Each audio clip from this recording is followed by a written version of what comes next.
Donald Francis Shula was born January 4th, 1930, in Grand River, Ohio.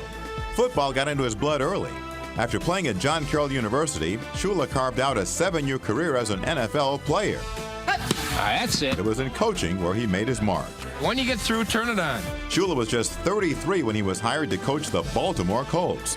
For 7 seasons, all was good. But when Joe Namath led the New York Jets to a stunning upset of the Colts in Super Bowl III in the Orange Bowl, Shula's world would forever change.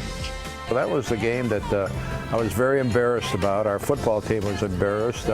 My relationship with our owner, Carol Rosenblum, sort of came apart after that game.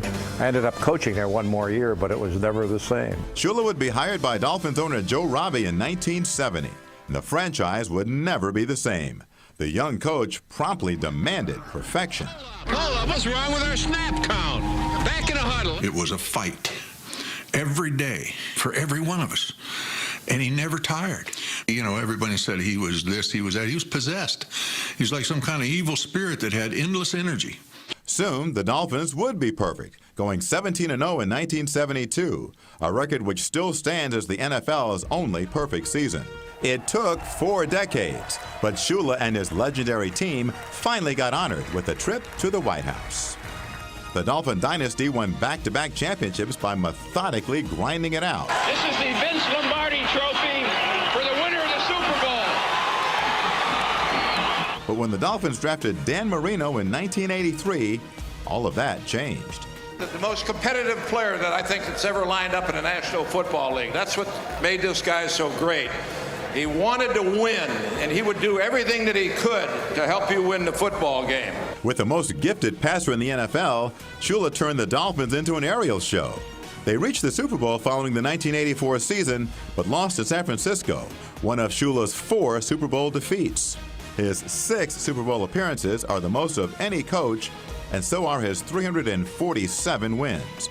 After 26 seasons with the Dolphins, Shula retired in 1996. This is the day that you never thought was going to happen. And it wasn't long before a statue was erected in his honor. So we need a drive. We got to put it together. We got to start running with the ball. Pass protecting. Besides football, family also mattered to Shula. Sons David and Mike followed him into coaching, and David would leave to help grow the family business, building a chain of upscale steakhouses into an empire. Shula's first wife, Dorothy, died of breast cancer in 1991. He remarried Mary Ann Stevens in 1993.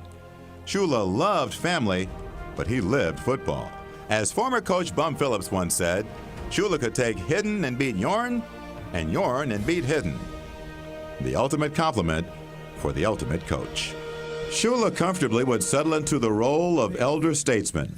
At the Dolphins gala celebrating the team's 50th anniversary, Shula proposed a toast to the one thing to him that mattered most. In football, you don't have second best.